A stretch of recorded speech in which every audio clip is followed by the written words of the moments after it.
and welcome to New Jersey Politics with Laura Jones. I am Laura Jones, and we are so glad to have you here. New Jersey recently lost a longtime member of Congress, Congressman Bill Pascrell. He passed away following a brief illness and was 87 years old. The congressman was an institution of New Jersey politics, serving as mayor of Paterson, a state lawmaker, and then later elected to Congress. But his is not the only loss the state has seen. Congressman Donald Payne passed away back in April. We also have U.S. Senator Bob Menendez, who resigned earlier this month following a federal corruption conviction over the summer. Joining me now to discuss all of this, as well as the legacy of Congressman Bill Pascrell, is David Wildstein, editor of the New Jersey Globe, Joey Fox, a reporter for the New Jersey Globe, and Micah, Rasmussen, who is the director of the Rebovich Institute for New Jersey politics. Gentlemen, it's so good to see you all here. Thank you for taking the time to talk to us.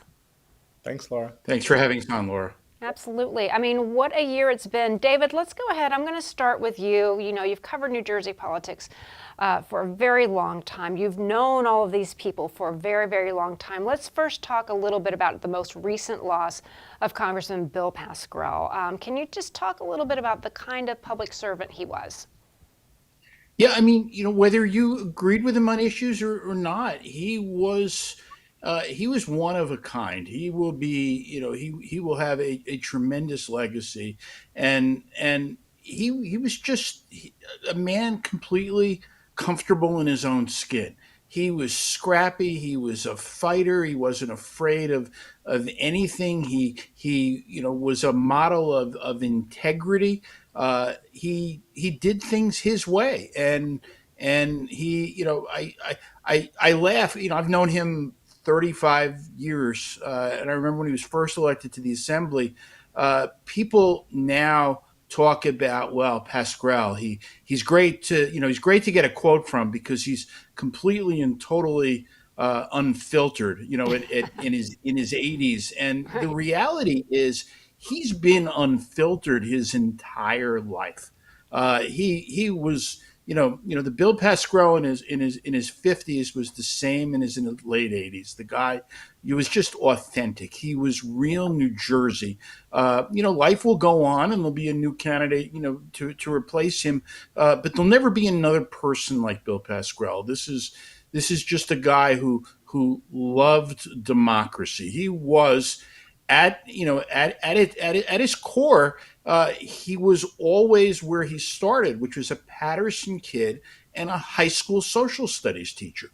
And I mean, as recently as last year, you talk to him, and you ask him a question about the Constitution, and you got to sit back because you're facing an entire hour or so of what he had to say. He was always a teacher, and boy, this is probably more than anything else, the man loved Paterson. He was born in Paterson.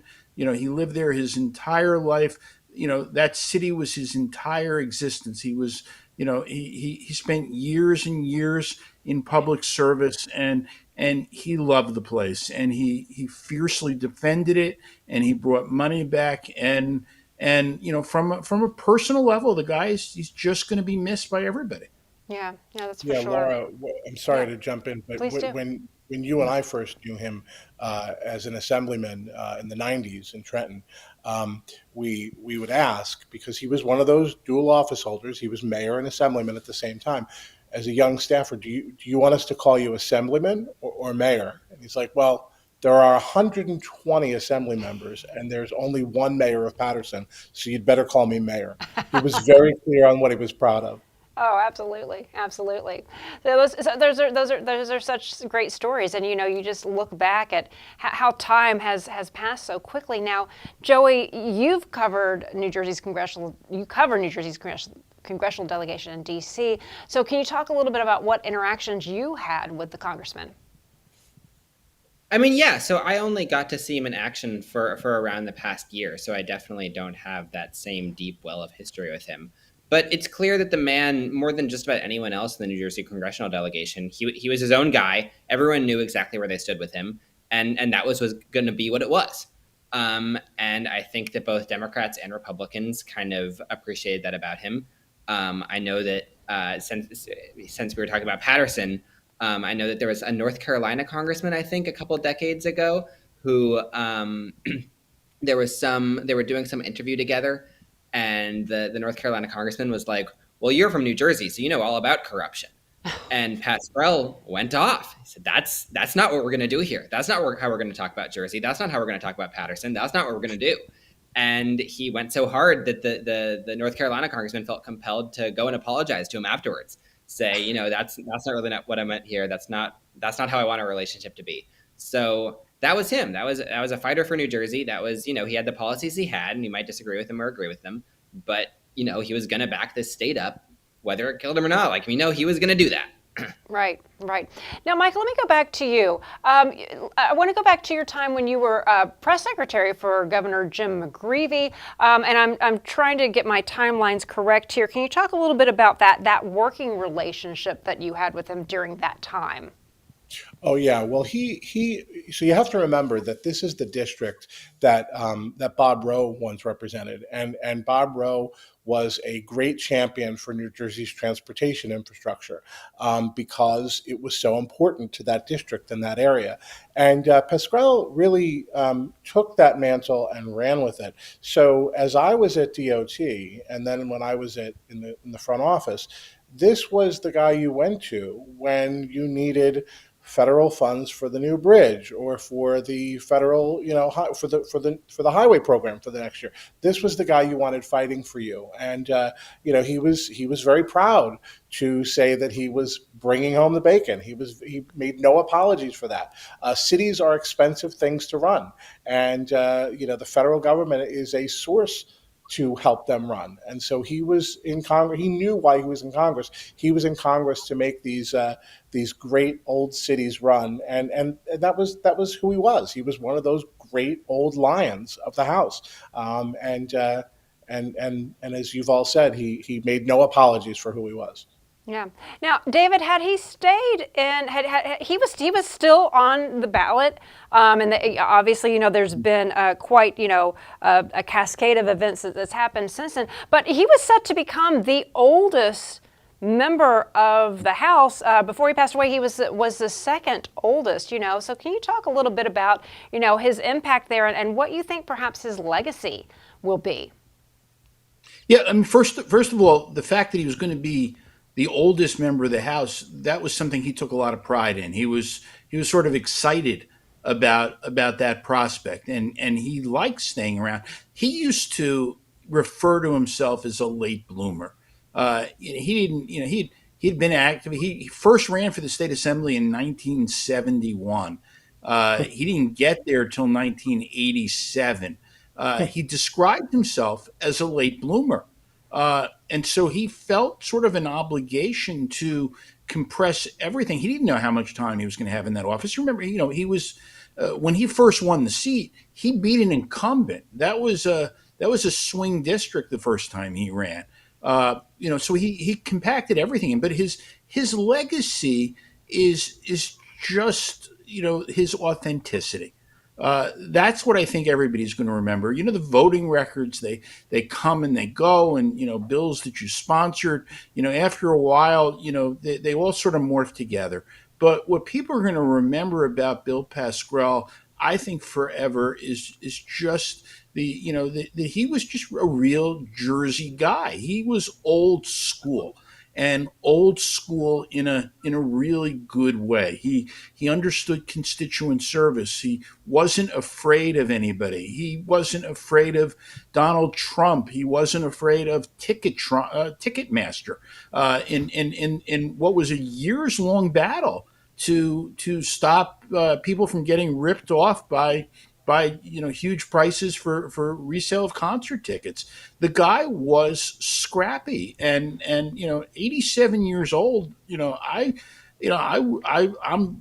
not that much younger, but I'm a generation younger, and I would not have wanted to meet Bill Pascrell in a dark alley. Even as recently as a month ago, the guy was tough, and if he believed in something, he put the full force of everything he had behind getting what he needed done, and that's what I'm going to remember about him. And I think that's just what this is a sort of a the last of that era of just the old time Jersey Pols. Remember, he was a county chairman. He was one of and I won't bore you with all the details, but one of the stories that I always liked is he was in his early 30s. He was getting involved in politics, and he started showing up at political meetings, and there was an old time party boss, cigar stomping. I think if he stood up straight, he was 5 foot tall. A county, state senator named Anthony Grassi, and Pascrell was not afraid of him, and he took him on, and he sort of wore Grassi down to the point where this old time boss said, "You know what? I'm going to bring him into the club before he knocks me out." And that was just what I liked about Pascrell is there was a perseverance to him. He never gave up. He never quit. And I say this with respect and with admiration. This is exactly how he wanted to go. Was as a member of the United States House of Representatives. And Joey, Mike, any of you can actually jump in. When I reading about it, when I heard about it, I have to and maybe it's me, but I kept reminding myself he was 87, but he never came off as 87. He's 3 years from being 90 years old, but yet that word, that feistiness, he still had that fire and energy. He was not sick a long time. He was in and out of a hospital over the past month or so. But I just wanted to get your all's thoughts on that spark and that vigor that he brought to Washington D.C.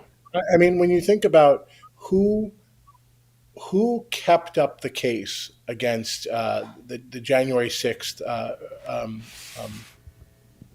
the folks who were prosecuted, it was he who was doing that. He never let you forget, right? He was just fearless, no matter who the opponent was. If it was HBO and The Sopranos for years, you talk about how fiercely he was protective of New Jersey and Italian Americans.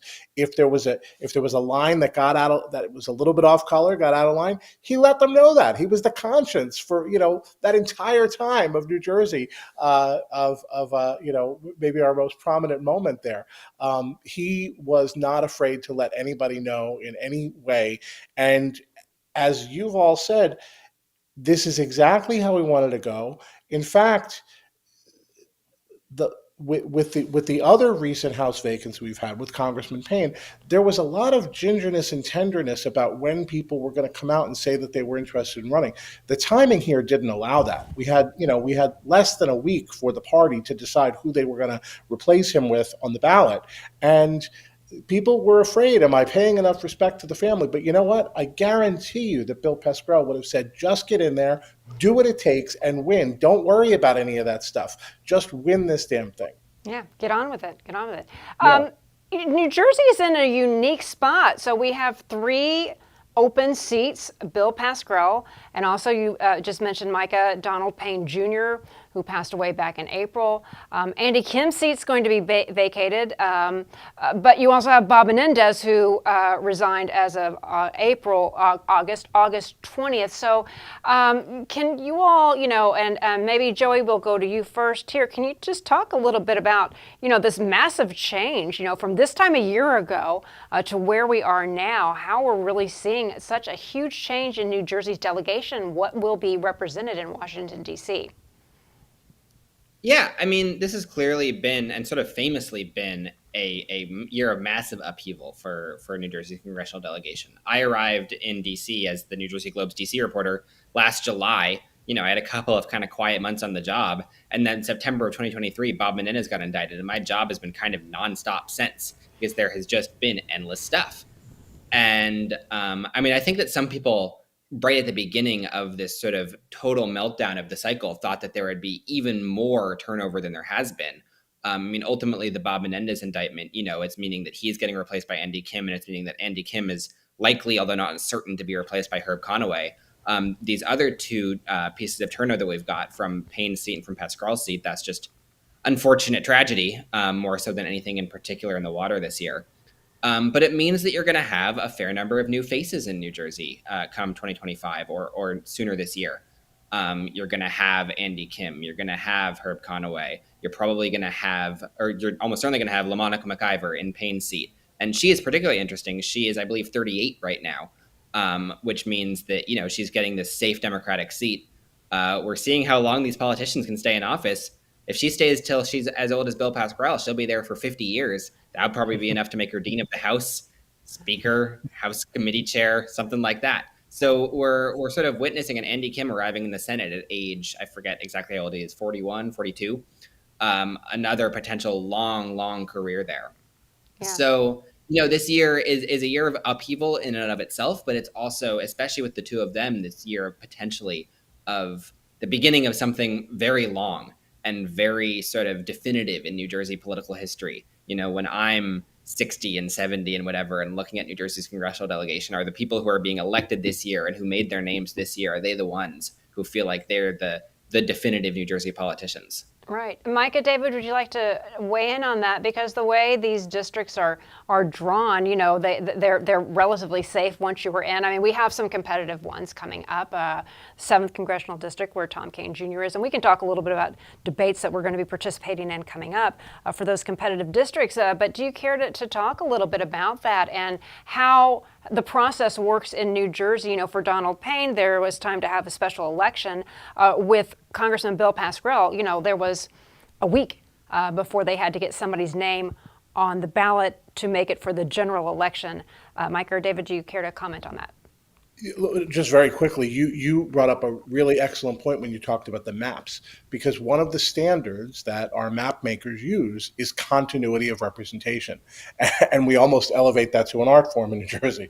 And so we really have had this extreme example of continuity of representation in some of these districts. 27 years is a long time. And so our House delegation has kind of looked the same year after year, right? And, for one thing, I can't remember a time when, and maybe David, you'll correct me, but when our when our total congressional delegation should be 14, and it's actually 11 right now until George Helmy can get sworn in, right? And so that's one thing, but this delegation will look very different. It will look much more representative of New Jersey, of our diversity. David? Yeah, I mean, I was talking to somebody from Hudson County this week about what their congressional delegation is going to look like. And look, the Senate race not over. Andy Kim is the favorite, so we're talking in terms of Kim, but you don't make a guarantee on that. But if Kim wins, from the Hudson County point of view, none of the candidates who stepped up to replace Bill Pascrell are white, representing a district that has been covered only by white men since the founding of the nation. That's a big change, and that includes parts of Hudson. So Hudson's going to have Cory Booker, maybe Andy Kim, Rob Menendez, who's Hispanic, LaMonica McIver, a black woman, and the second woman to represent Hudson County in the Congress, and what you'll have with Billy Prempa, no matter who the Republican candidate, no matter how wins the 9th district, it's going to be a person of color, and so nobody in Hudson County is going to be represented in Washington by a white man, and that is an entire delegation of people of color. That's a big change for New Jersey, and you start looking at gender. I mean, New Jersey's never had more than 2 women in the delegation at the same time. LaMonica McIver is almost certain to win.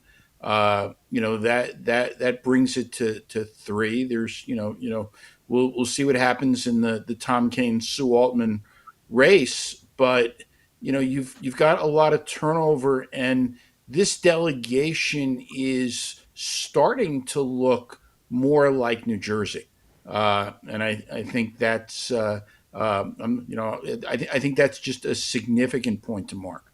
Yeah. Go ahead. Laura, David, David, you'll have to your mind will start going as soon as I say this, but I think Congressman Norcross, after all this, may be the only white congressman in the state to represent one of the state's major urban areas. Right? You've got Bonnie Watson Coleman, who represents Trenton. So as you hop around, and of course we have to decide what we classify as a city. But when you think about our urban areas, when you think of people.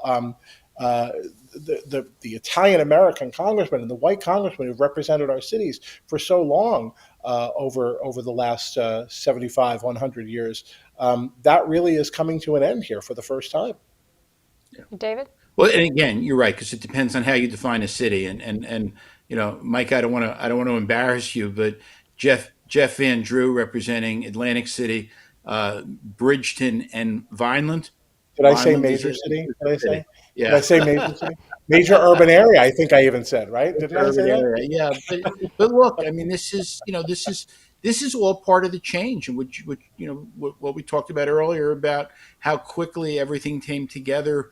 With Bell Pascrell. I mean, just it's important to note, that so much of this comes from New Jersey election laws, which are written, where it's almost like every law you can find another law that contradicts it, and they set these calendars. It's rigid. I mean, had Congressman Pascrell passed away this week, today, that they still would have had to have a nominee in place by the 29th. There was, at one point at the end, it was 3 days between the day of the vacancy and the day of picking a replacement candidate.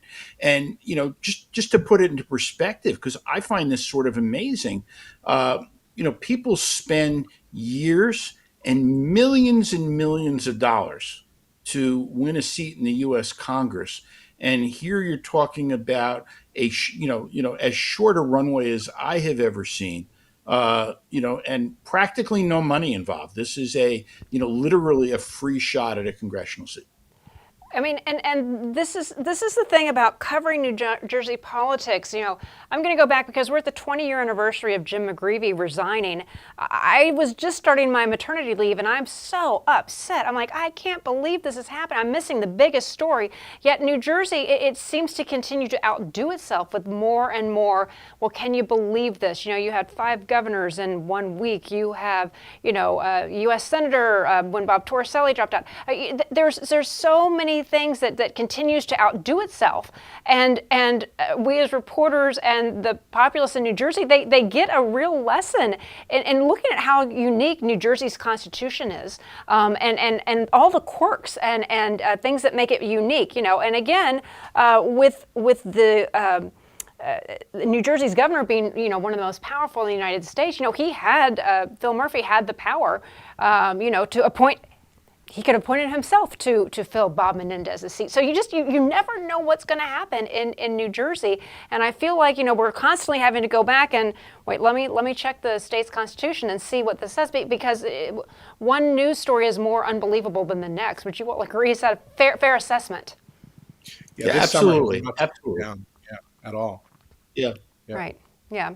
Well, we don't have a ton of time left, but we've done quite a bit together, and coming up this fall, we're going to be having some debates. We've been trying to keep the voters informed of candidates, getting them to meet the candidates, and we've got one coming up for the U.S. Senate. We've got Curtis Bashaw, the Republican, and Andy Kim. So, do you all have any thoughts, going into the fall, once we're, starting to pick up steam, what kind of exchange that we might see from the two? New Jersey is a very blue state, but again, you never know what's going to happen. Thoughts on those upcoming debates and what we can maybe expect for the fall. I will go to David. Go to you first, David. Yeah, I mean, debates are hugely important, and I wish there were more of them. But so we will all be together again for the first debate for the U.S. Senate race, and the first debate in one of the most closely watched House races in the country, which is Tom King Jr. and Sue Altman. And sadly, and we will come full circle, but while before I knew that Bill Pascrell was returning to the hospital, we sent an invitation to do a debate between Congressman Pascrell and Billy Prempa. I'm hoping that now that the nomination is decided, that that's an open seat, and that we'll have a chance to do that again also. Yeah. As we're wrapping up on this, Joey, final thoughts on looking to the fall. And again, what we thought was going to be on the ballot is very different than 6 months ago. Yeah, a lot of voters will have new names on their ballot. Everyone in the state will have a new name on their ballot for Senate, Andy Kim, I guess, except for his current constituents in Congress.